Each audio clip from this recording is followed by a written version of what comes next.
한 4주 동안의 창조의 하나님에 대해서 창세기 1장 1절 첫 절에 태초에라고 하는 베레시트라고 하는 단어를 중심으로 해서 핵심이 태초에는 그리스도 안에서라고 하는 의미 개념으로 설명을 드렸습니다.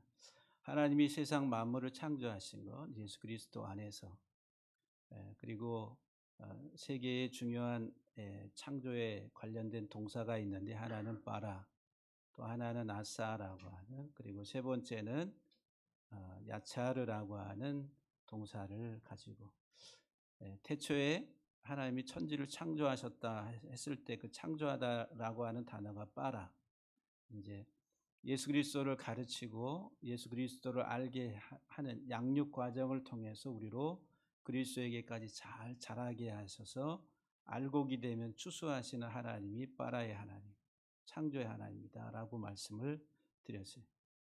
두 번째는 아사, 우리의 모양대로 사람을 만들자 할 때 그 모양대로 만들다라 할 때 만드는 게 아사라고 하는 이거는 계시하시는 하나님, 어린 양을 계시해서 그 어린 양을 통해 우리들을 예수 그리스도의 십자가의 십자가의 피를 통해서 우리들을 만드시는 하나님이라 계시하시는 하나님에 대해서 그렇게 설명을 쭉 드렸습니다. 세 번째 야차르의 하나님은 이 빚으시는 흙으로 사람을 빚으시고 할 때 그 빚다라고 하는 말이 야차르라고 말씀을 드렸는데 토기장이 하나님이라. 근데 이 토기장이 하나님은 고난, 고통을 통해서 우리를 빚으시는 하나님이라 이렇게 말씀을 드렸어요. 그래서 이제 이 세 단어가 다 예수 그리스도를 설명하고 있는 그래서 예수 그리스도 안에서 하나님 우리들을 창조하시고 만드시고 빚으시는 하나님이다. 이렇게 결론을 말씀을 드렸습니다. 그러면 성경 전체가 다 그리스도 안에서 우리를 만드시는 이야기인데 다른 용어로 말하면은 구원하다, 구속하다라고 하는 거예요. 하나님의 일하심은 나를 구원하시는 이야기. 하나님이 지금 나를 구원하시기 위해서 일하시고 계시다라고 하는 거예요. 죄로부터, 사망으로부터 나를 구원하시기 위해서 하나님이 창세기에서부터 계시록까지 하나님의 말씀을 주시고 그 말씀을 통해서 알게 하시고 깨닫게 하시고 예수 안에서 생명을 얻게 하시려고 하나님이 지금도 일하시고 계시다라고 하는 거예요.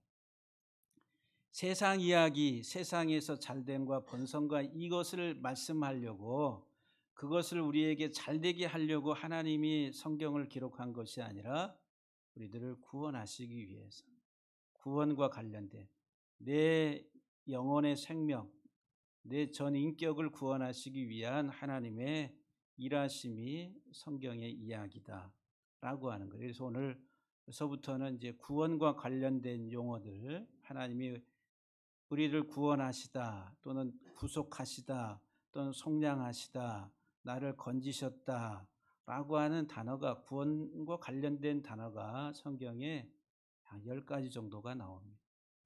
그래서 오늘은 첫 번째 가알이라고 하는 구속자, 가알의 분사형이 고엘 그러면은 구원하시는 분이라는 거예요. 구원, 나를 구원하신 분, 그래서 구속자라고 하는 구속자, 나를 구속하시는. 그래서 이제 우리들은 한글이 순수 한글이다라고 이렇게 생각을 많이 하시는데, 그 한글 자체가 한글 자체만으로는 설명할 수가 없어요. 한글에 구속하다 라고 하는 이 단어를 어떻게 우리 젊은 친구들은 어떻게 이해해요? 제 구속시켜. 그러면은 어떻게? 잡아가는 거예요. 예? 그런데 또 성경에서 하나님은 우리를 구속하시는 하나님이다 그랬어요. 그러면 하나님 우리를 잡아가시는 하나님이다. 이렇게 젊은 친구들은 그렇게 한자를 모르면은 그러니까는 한글과 한자가 이렇게 혼용돼서 사용되고 있는 게 우리 글의 상당한 부분입니다. 한자를 잘 알아야 되는데 한자를 배우면 안 된다라고 한글을 막 이렇게 이제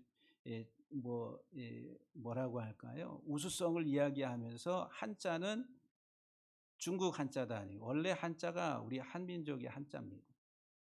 저는 잘 모르겠어요. 근데 그렇게 지금 이야기를 합니다. 고대사 연구하시는 분들이 진짜 한자는 우리 동이족이 만든 한자라는 거예요. 중국에서 사용되는 그 한자들도 다 이렇게 변이가 돼서 그들 이제 기타 다른 민족들이 사용하는 것이지 진짜 오리지널은 우리 동이족이 만든 한자다. 근데 그렇게 이야기를 합니다.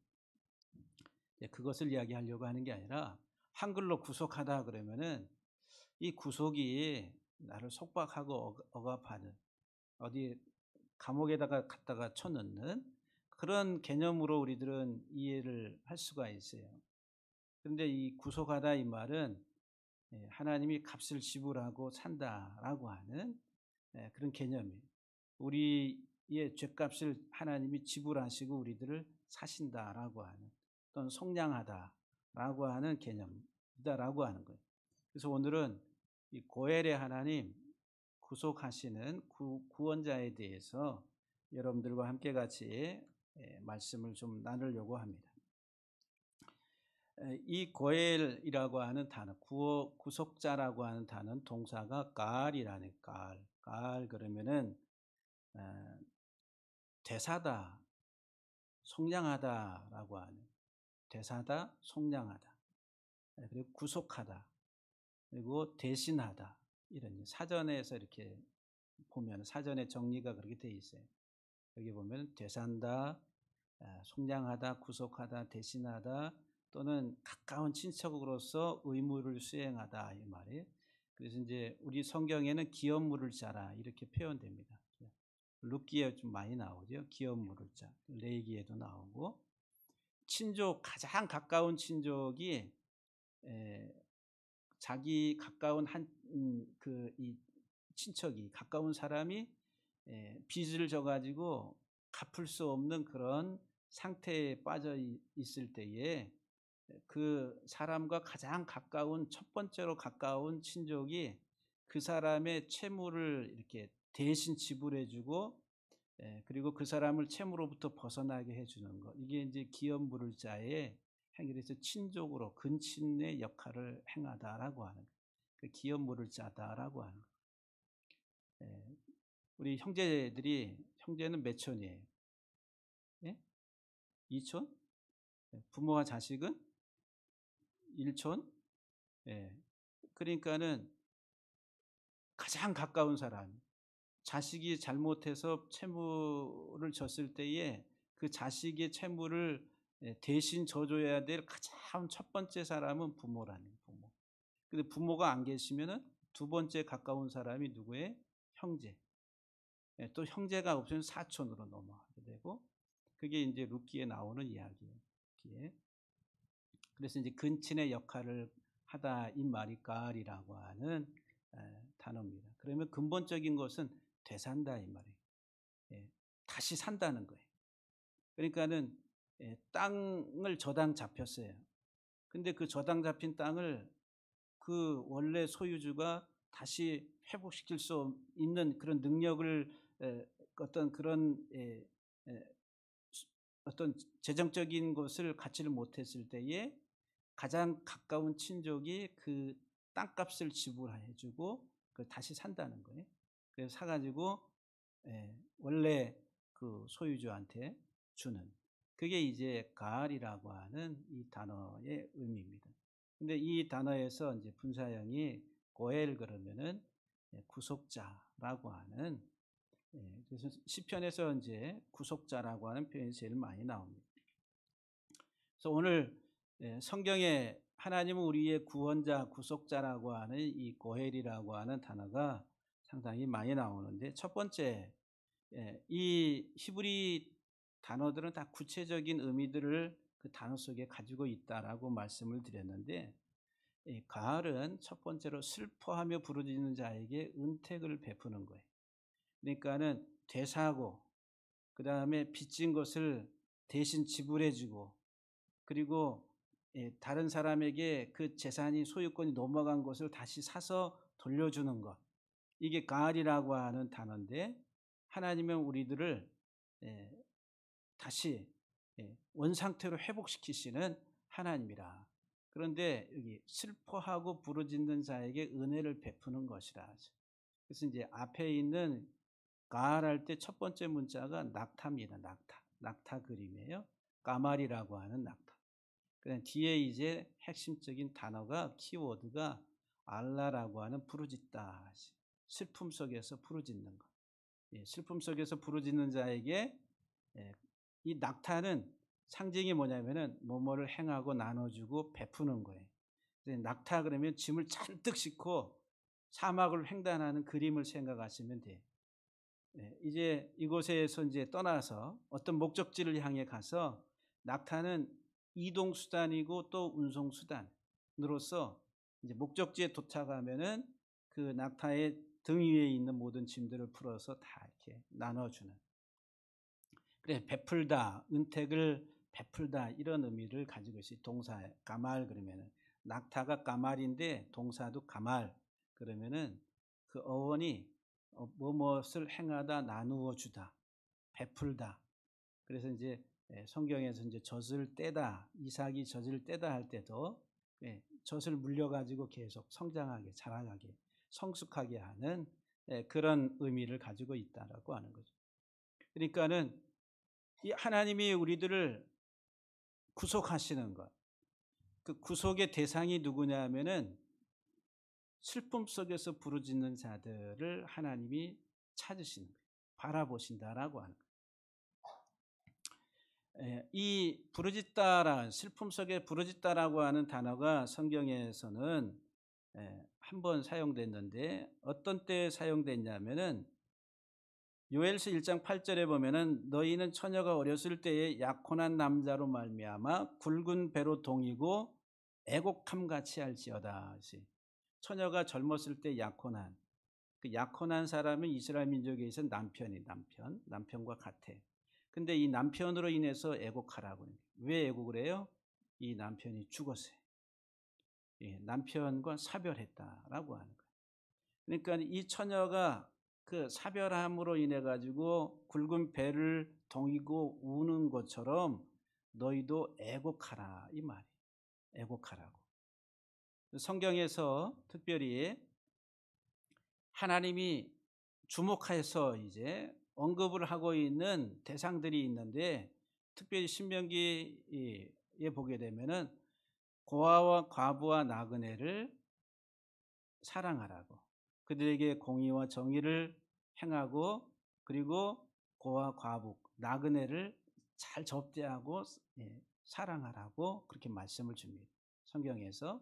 그래서 이제 구약 성경 전체에 많은 이야기들이 고아, 과부, 나그네 이야기가 나옵니다.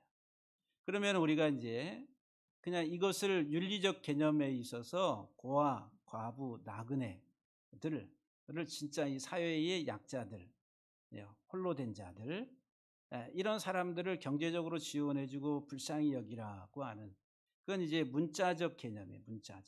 문자적 개념에 있어서 그러면 정말 이제 그런 것들도 이제 사회보장제도 측면에서 바르게 세워서 재정을 지원해주고 해야지 사회에 어떤 정의 같은 것들이 세워지겠죠.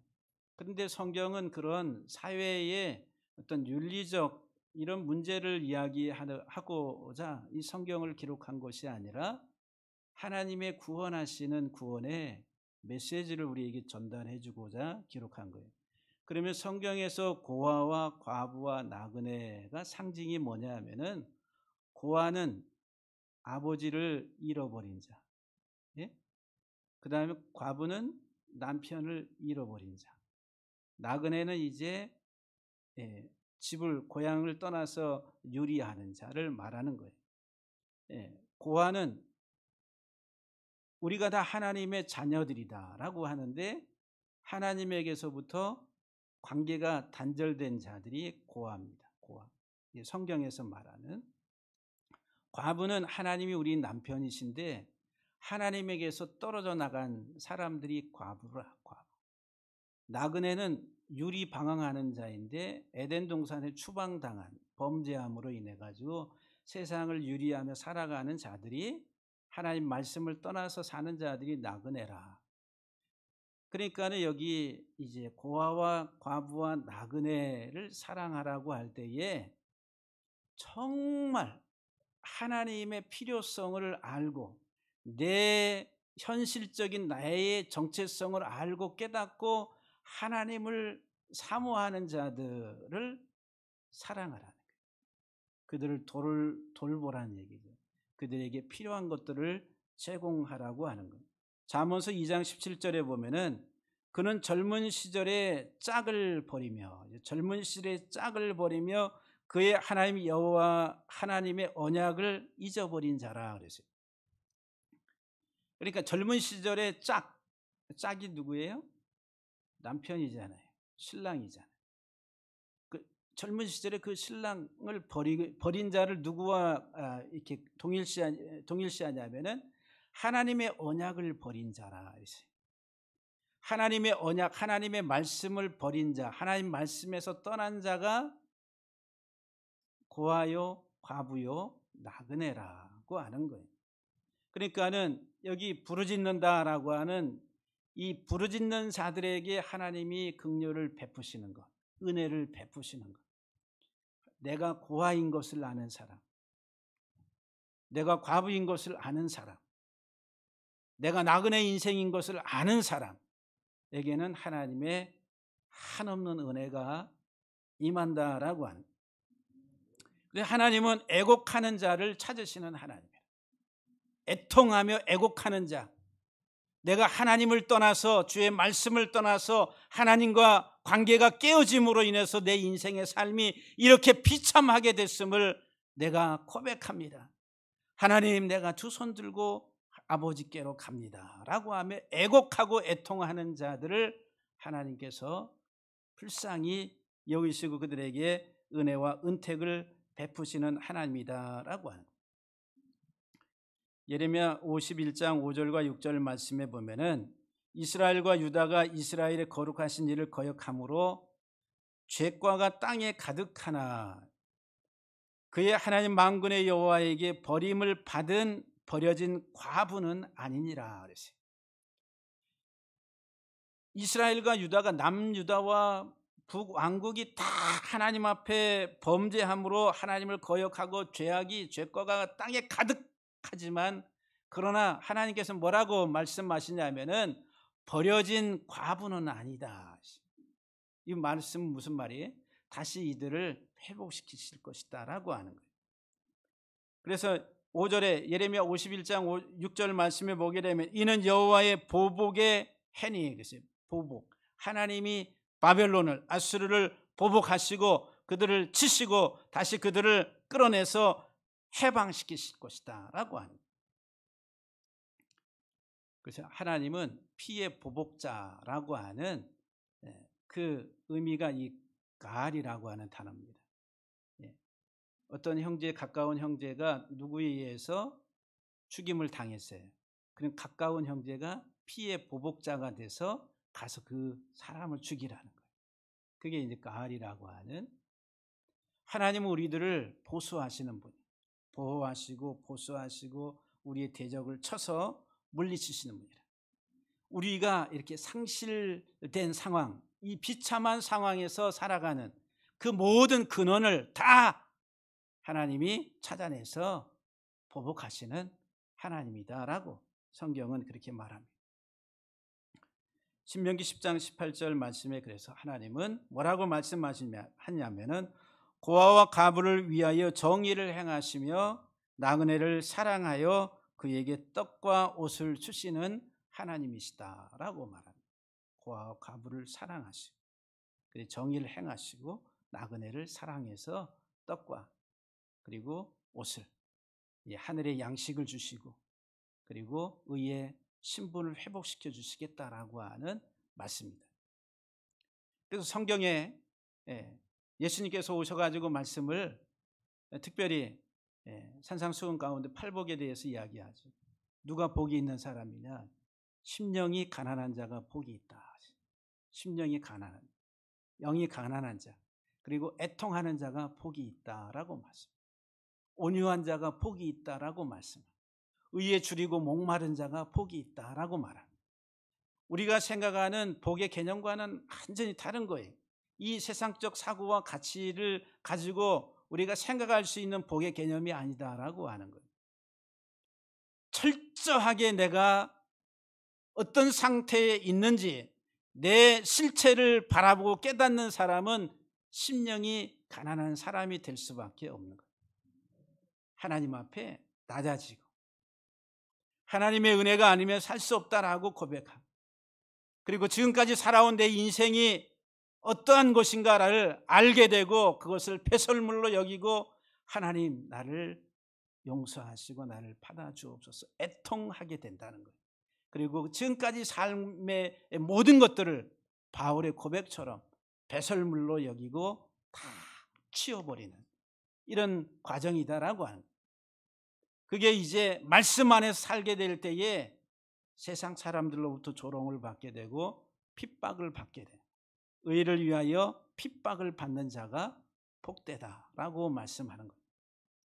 이게 애통하는 자, 정말 나의 삶의 현실적인 내 존재의 내 삶이 왜 이런가라고 하는 것을 알고 애통하는 자를 하나님이 불쌍히 여기시고 그에게 은택을 베푸시는 것이 이게 구속의 하나님. 여러분들 한번 생각해 보세요. 룻기를 생각해 보세요.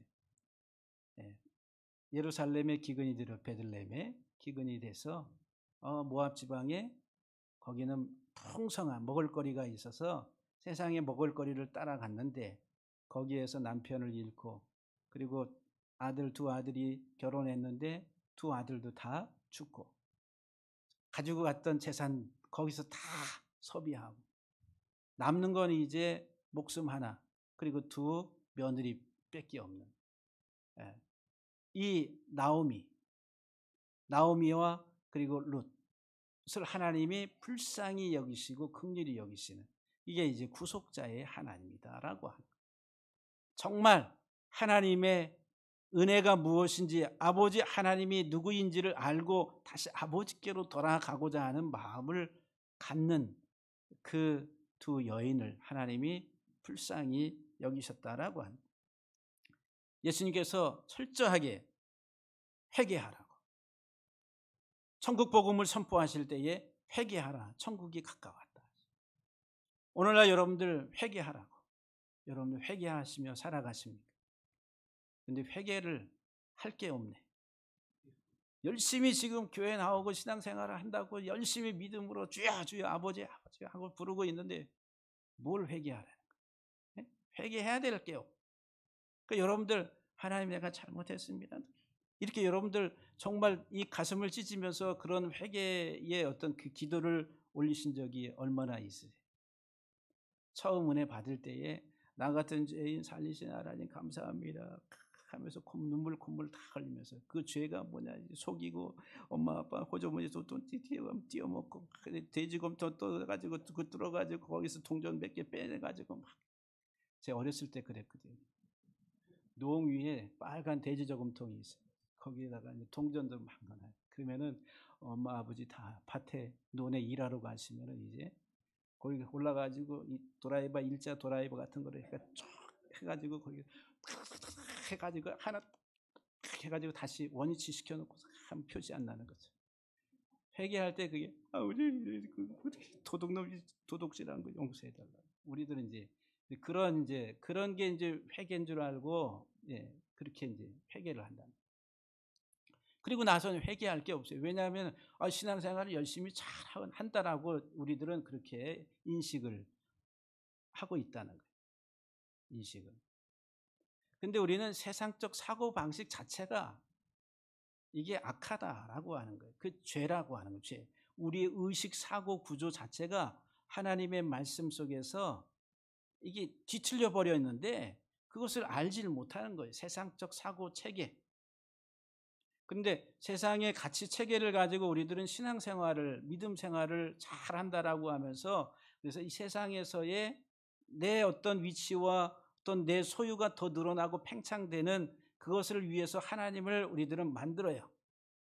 전능하신 하나님, 나를 부욕해 하시는 하나님, 내가 들어가도 나가도 복을 받게 하시는 세상적인 모든 것들로 내게 다 채워주신 하나님으로 이렇게 우리들은 하나님을 그렇게 내가 만들어, 또 교회에서 그렇게 강단에서 그렇게 만들어 가지고 설교를 해. 그러면 여러분들은 아멘 아멘 하면서 그게 다 복이다라고 생각을 한단 말이에요. 착각입니다. 착각. 착각이 좋은 말로 착각이고 나쁜 말로 말하면 악하다. 주님이 말씀하신 악하다라고 이야기하는. 근데 회개하라고 당시 유대 사회에 유대인들에게 얼마나 그들이 하나님을 열정적으로 섬기면서 가장 신앙생활에 우리보다도 수십 배의 그런 하나의 그 열심을 가지고 삶을 살아왔던 민족이 유대 민족입니다. 여호와 하나님을 잘 섬긴다고. 근데 주님이 오셔서 회개하라고. 회개하라니 뭐 회개할 게 있어야지. 경건하다라고. 분리해서 세상 사람들과 우리들은 구별되어 있다라고 스스로 생각을 하고 있었는데 회개하라고 그러니까 회개할 게 생각이 안 나는 거예요. 그리고 진짜 이제 그 속에 있는 악한 것들을 들춰내시니까 주님을 십자가에 못 박아서 죽이게 됩니다. 그러니까 여러분들 우리 폐부를 뚫고 들어와서 혼과 영과 관절과 골수까지 이 쪼개면은 이 다 드러나는 거예요. 해부가 다 제가 수술 받을 때에 엎어져요. 마취돼 가지고 이렇게 엎어져. 이 등짝을 한 30cm 쫙 칼로 찌요. 내가 이제 죽었으니까 보진 못하지요. 거기에서 이제 심장 하나를 꺼내고 폐를 꺼내고 다 꺼내가지고 그 다음에 뼈를 잘라내는 거예요. 그 암덩어리를 잘라내는 끄집어내요. 그 이제 해부하는 거예요. 해부. 흉부를 익한 흉부외과적으로 해부를 해가지고 수술을 하는 거잖아요. 하나님이 우리들을 말씀이라고 하는 예리한 칼로 우리에게 들어오시면 저와 여러분들은 다 산산조각 해부가 돼요. 그리고 핑계댈 거 아무것도 없습니다. 그렇게 쪼개져야 되는데 안 쪼개지려고 그래. 감추고 나는 거룩하고 나는 의롭고 내 믿음은 내가 어떻게 하나님 섬겼는지 우리는 그렇게 착각을 해. 착각. 정말. 근데 주님이 회개하라고 말씀하세요. 회개하라. 우리의 의식 구조에 모든 가치 기준이 이 세상의 것들이다라고 하는 거예요. 야고보서 4장 4절, 8절, 9절 말씀을 보면은 가늠한 여인들아 그러시. 가늠한 여인들아. 야고보 사도가 가늠한 여인들아 그러시. 아니 그 가늠한 여인들이 얼마나 많길래 이 가늠한 여인들아 그러시. 이 가늠한 여인들이 교회입니다. 교회. 교회를 여자라고 그래 여자. 교회가 가늠했다네 교회가. 어떻게? 세상과 벗된 것이 하나님과 원수됨을 알지 못하느냐.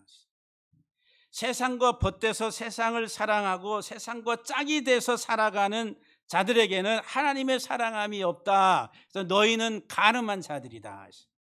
그래서 음란하게 행하듯이 우상 숭배를 하는 음녀와 같다라고 하는. 근데 구약에서 제일 많이 나오는 그런 하나의 그 이야기들이 음행, 우상 숭배잖아요. 그 우상을 왜 만들어요? 세상 종교를 왜 만들어요? 나를 채우기 위해서 내 욕구와 내가 원하는 것들을 성취하기 위해서 종교를 만드는 거예요. 황금 송아지 만들어 놓고 이게 우리를 위해 구원하신 하나님이다. 우리에게 풍요와 풍성함 어떤 번성을 가져다 주는 신이다라고 누가 만들어요? 내가 만들어요. 그 종교를 사람이 만든다는 거예요. 종교는 인본주의입니다. 인본주의. 나를 위한 거예요. 나를 위한. 뭐를 나를 위한? 세상에서의 나됨. 세상에서의 나의 성공과 이 세상에서의 나의 어떤 위치와 이와 같은 것들로 내가 더 화려해지기를 원해서 종교를 만들어요. 종교. 기독교 종교를 가지고 신앙생활하는 사람들은 그 사고 구조가 세상에서 하나님이 나를 세상에서 뽐나게 해주시는 하나님이 좋으신 하나님. 나를 막 힘들게 하고 괴롭게 하고 막 이건 좋으신 하나님이 아니에요. 그런 하나님은 내가 섬길 필요 없다. 누가 신을 만들어요?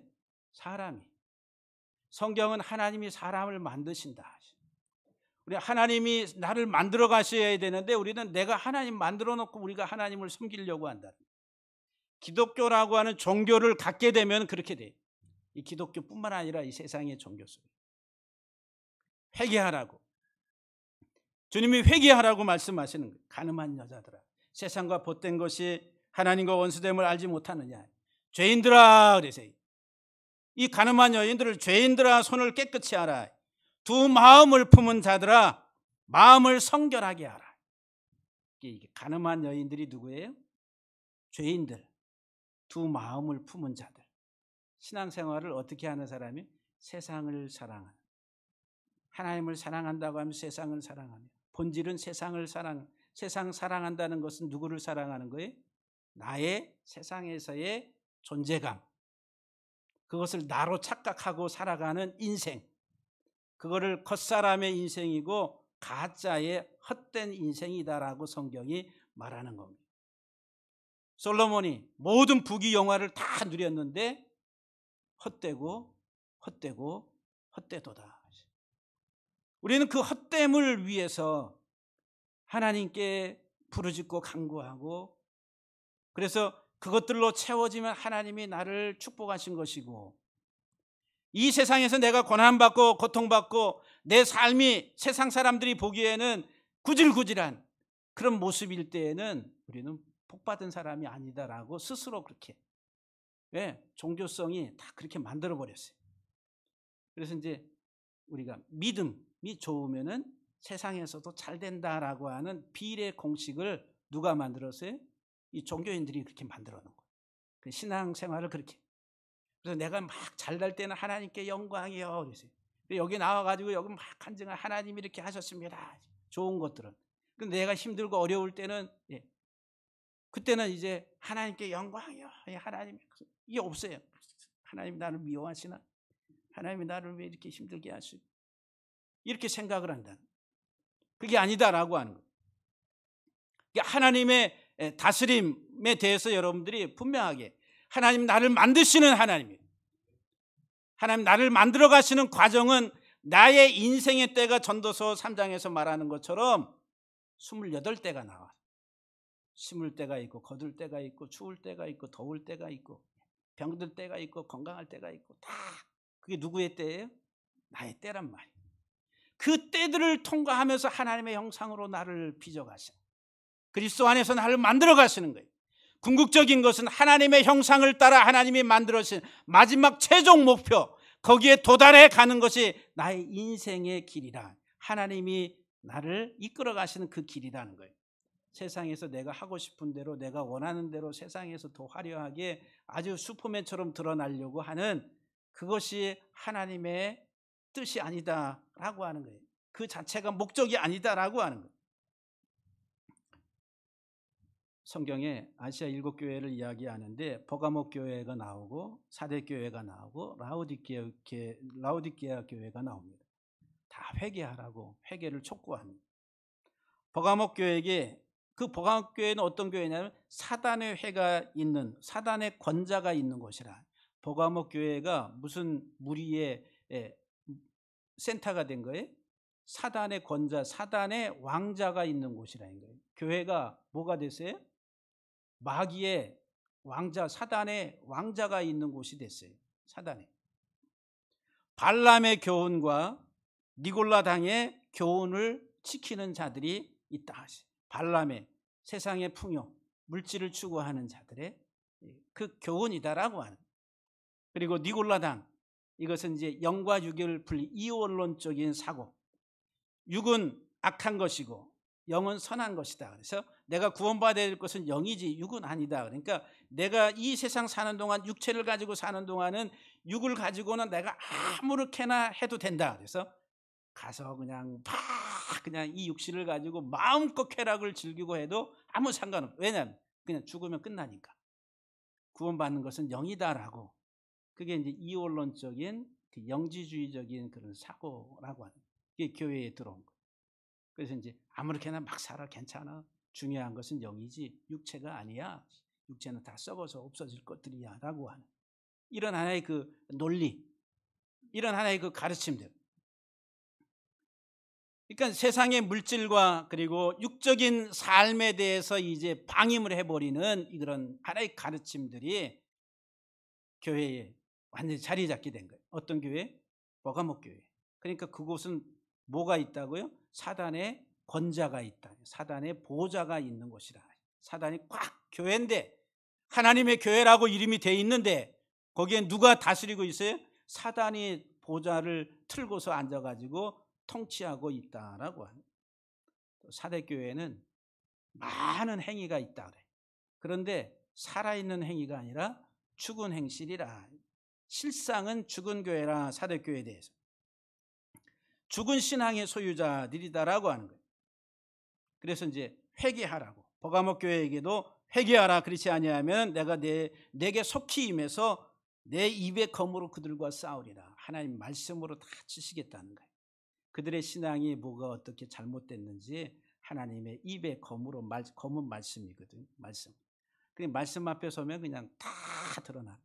아주 명명백백하게 다 그냥 저와 여러분들이 하나님 말씀 앞에 탁 서면은 그냥 다 드러나요. 그런데 말씀 앞에 서려고 하지 않아요. 여러분들이 주의 말씀 앞에 서게 되면은 우리는 할 말이 없는 사람들이. 그런데 말이 많아요. 예? 진짜 말이 많습니다. 제가 말이 많죠? 그런 말이 아닙니다. 예. 라오디게아 교회는, 이 교회는 아주 경제적으로 부자해, 부유해. 나는 부자라, 부족한 것이 없다. 라오디게아 교회는 그 도시 자체가 경제적으로 아주 부유한 도시였기 때문에 아주 부유한. 그런데 주님이 보실 때에 실상은 너희는 벌거벗었고 수치를 가리우지 못하고 다 드러나 가련하고 미련하고 가난하고 눈물고 이런 상태로 라오디게아 교회를 책망합니다. 그러면서 회개하라고, 열심을 내라고, 회개하라고. 버가모 그리고 사대 그리고 라오디게아 교회 회개하라고. 회개하라고. 사랑하는 여러분들, 여러분의 마음속에 회개의 영이, 회개의 마음이, 회개의 그런 하나님의 말씀이 온전하게 임하게 되기를 주의 이름으로 간절히 축복합니다. 회개하는 자가 이 세상에서 이기는 자의 삶을 살아가게 됩니다. 두 번째로 이 가알이라고 하는, 되사다라고 하는, 속량하다, 구속하다라고 하는 이 단어의 구체적인 의미가 뭐냐면은 저주로부터 해방시키는 거예요. 저주로부터 해방. 앞에 있는 기멜이라고 하는 것은 보복하고 어떤 것을 보상하고 그런 개념이에요. 이 동사 자체가. 그리고 뒤에 알라는 또한 저주하다, 이런 의미를 가지고 저주. 저주로부터 우리들을 하나님이 해방시키는 저주. 저주가 뭐로 임합니까? 왜 우리 인생이 저주받은 인생이 됐어요? 말씀을 떠났기 때문에. 레위기 26장과 신명기 28장을 보게 되면은 이 모든 명령들, 하나님의 말씀을 청종하지 아니하여 이 모든 명령을 준행하지 아니하며 내 규례를 멸시하고, 하나님 말씀을 멸시하고 내 마음에 내 법도 두기를 싫어하고, 하나님 말씀을 마음에 두기를 싫어하고 내 모든 계명을 준행하지 아니하며 내 언약을 배반할진대 하면서 이 모든 저주가 임할 것이다 라고 말씀합니다. 신명기 28장 15절 이하에 보게 되면은 네가 만일 내 하나님 여호와의 말씀을 순종하지 아니하여 내가 오늘 내게 명령하는 그의 모든 명령과 규례를 지켜 행하지 아니하면 이 모든 저주가 내게 임하며 내게 이를 것이라. 그 이후에 이제 많은 이 절을 통해 가지고, 구절을 통해서 그 저주의 내용들을 기록하는데 폐병과 열병과 염증과 학질과 한재와 풍재와 썩는 재앙과 눈멈과 쇠약함과 미치는 것과 정신병과 발바닥에서 정수리까지 종기가 나고 치질과 괴혈병과 피부병과 모든 노동의 수고가 헛될 것이고 압제와 노략을 당할 것이고 성전과 성읍이 종교가 완전히 파괴될 것이고 대적에게 패배해가지고 마지막에는 어떻게 된다? 포로로 끌려가게 될 것이다. 그게 이제 말씀에서 떠났을 때의 인생의 삶을 그렇게 이야기합니다. 그래서 호세아서 4장 2절에 오직 저주와 속임과 살인과 도적질과 간음뿐이요 포악하여 피가 피를 뒤이음이라 했어요. 이스라엘의 삶에 대해서 그렇게 그 저주가 그 이스라엘 민족 자체 그 삶 하나님의 말씀을 버렸으므로 너희가 내 말을 버림으로 나도 너희를 버리노라. 하나님이 그렇게 말씀하세요. 그러니까 저와 여러분들의 삶에 있어서 아주 제일 중요한 게 하나님 말씀을 바로 아는 것. 하나님의 말씀을 바르게 아는 것. 잘못 아는 게 아니라 바르게 아는 것. 많이 아는 게 아니라 바르게 아는 것. 내용을 바르게 알고 깨닫고 그 안에서 행하는 것.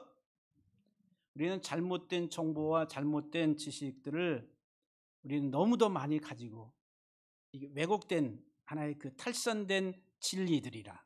탈선된 진리. 그것을 거짓이라고 그래요. 잘못된 것들을. 종교라고 하는 기독교라고 하는 이름을 가지고서 이게 진리인 것처럼 그걸 추구하고 따라가는 많은 것들이 있다라고 하는 거예요. 이 저주로부터 우리들을 자유케 하시는 게 하나님의 이 구속이라는 구속. 여러분들 빚졌을 때에 그것을 갚지를 못하면은 결국은 나중에 뭐가 되냐면은 노예가 돼, 종이 돼 버리는 거예요. 종된 신분이다. 저와 여러분들이 다 빚진 자들이라. 빚진 자, 죄의 빚진 자, 죄의 종노릇하며 율법의 저주 아래서 살아가는 자들이다라고 하는 거예요.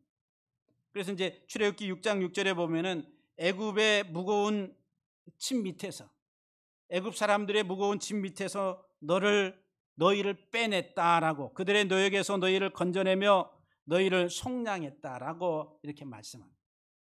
그러니까 애굽에서 종살이하는 그 애굽 자체가 여러분들 성경에서 우리에게 주는 세상을 상징하고 그리고 애굽 자체가 종교화된 신앙의 하나의 틀을 말합니다. 제가 더 이상은 아직은 여러분들이 받아들일 감당할 그릇이 안 돼서 제가 지금 절제를 하려고 합니다. 절제. 이상 목사. 예, 지금 여기까지만. 예, 이 부분은. 그러니까는 여러분들 우리가 애굽의 사람 밑에서 억압받고 압박받고 종살이하는 것. 예? 거기에서 또 하나님이 건져내는 거예요. 그럼 예수님이 오셨을 때 당시 유대인들을 어디로부터 건져내는 거예요? 유대교라는 거예요. 유대교의 종살이하는 거기에서 빼내시는 거예요. 그게 이제 아주 중요한. 그럼 오늘 우리들이 이 신앙생활을 잘못하게 되면은 애굽에서 종살이하는 게 되고 그리고 유대교 안에서 그냥 죽도록 종살이하는 그게 너희는 너희 누구에게서 났다고요? 마귀에게서 났다. 마귀에게 종노릇하며 살아가는 그 삶이라. 그게 저주받은 인생이라. 하나님의 본질적인 말씀을 알지 못하고 떠나 있을 때에 분별하지 못할 때 눈멀고 감각이 없고 계열별과 미침과 이 모든 것들 이 현상이 지금 우리 삶 속에 그대로 다 영적으로 들어와 있다라고 하는 거예요. 알지 못하는 거예요. 시편 70편 14절에 그들의 생명을 압박과 강포에서 구원하리니 압박과 강포에 구원한다 이 말이 구원 파멸에서 속량하시고 시편 103편 4절 말씀 미워하는 자의 손에서 구원하시고 하나님은 우리의 구속자라 이사야서에서 특별히 우리 말씀을 줍니다. 사랑하는 성도 여러분들 하나님 우리들을 구속하시는 구속자 하나님이신데 어디로부터 우리들을 해방시키시는 분이에요? 저주로부터 인생의 저주로부터 우리들을 해방시키시는 해방하는 것이 바로 곧 예수 그리스도의 구속 사역이다라고 하는. 세 번째로 구체적인 의미가 뭐냐면은 이 갈이라고 하는 되사다라고 하는 이 단어 속에 키워드 앞에 핵심 문자가 뭐냐면은 기멜이라고 하는 기멜. 이렇게 안 올라와요. 세 번째.